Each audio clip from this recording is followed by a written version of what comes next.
All right, today we're going to pull back the curtain on a company that is quite literally the engine behind millions of journeys across Indonesia every single day. Seriously, this is a giant that's kind of hiding in plain sight, and we're about to see how it all works. Just think about that number for a second. Over 150 million vehicles on the roads. I mean, the scale of keeping a country like Indonesia moving is just mind-boggling. From the batteries that start the engine to the brakes that stop the car, who is making all of this stuff happen? Well, the answer is probably way more familiar than you think. Chances are, if you've ever needed a new battery and grabbed a GS Astra or pulled into a shop and drive for a quick fix, you've already shaken hands with the company we're talking about today. And that leads us right here, because all those brands you just saw, they all live under one massive roof, a company called Astra Otoparts. And listen, when I say massive, I really mean it. We are talking about the single largest automotive parts group in the entire country. Their footprint in the industry is just huge. There's no other way to put it. Okay, so how in the world did they get this big? It's actually a brilliant setup. You can think of their business as this powerful, two-sided machine that works together to cover, well, basically the entire life of a vehicle. So, on one side, you've got the factory floor. This is their manufacturing arm. They make the parts that go into brand new cars and motorcycles, shipping them directly to the big automakers. That's what the industry calls the OEM market. But then you have the other side, the storefront. This is their trading business. They sell all the replacement parts directly to workshops and people like you and me. That's the aftermarket. This two-pronged attack is their secret weapon, you know? They make money when the vehicle is first built, and they keep making money every time it needs a repair for its entire life. It's genius. And the scale of their factory floor side is just staggering. We're not just talking about supplying Indonesia here, nope. Astra Otoparts exports its components to over 50 countries around the world. That makes them a really serious player in the global auto supply chain.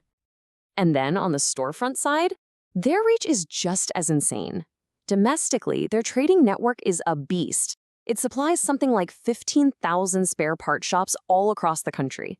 That means pretty much wherever you are in Indonesia, you are never far from one of their products. So a company this huge, you might think it's slow to change, right? How does a giant like this handle all the bumps in the economic road? Well, if you look at their history, it shows they are incredibly good at adapting and changing their strategy to fit the times. I mean, just look at this timeline. It really tells the story. Back in 2010, when new trade deals came in, they went back to basics: quality, cost, and delivery. Then, in 2015, the market slowed down, so they launched this leap strategy to get more competitive. The pandemic hit, boom, they pivot hard into digitalization and e-commerce. And now, with EVs on the horizon, they're already jumping in. It's like a masterclass in not just surviving, but thriving on change. Okay, so constantly changing your strategy is a great story, but does it actually make money? Does it show up on the bottom line? Well, let's take a look at the financial scorecard and see how all this has paid off.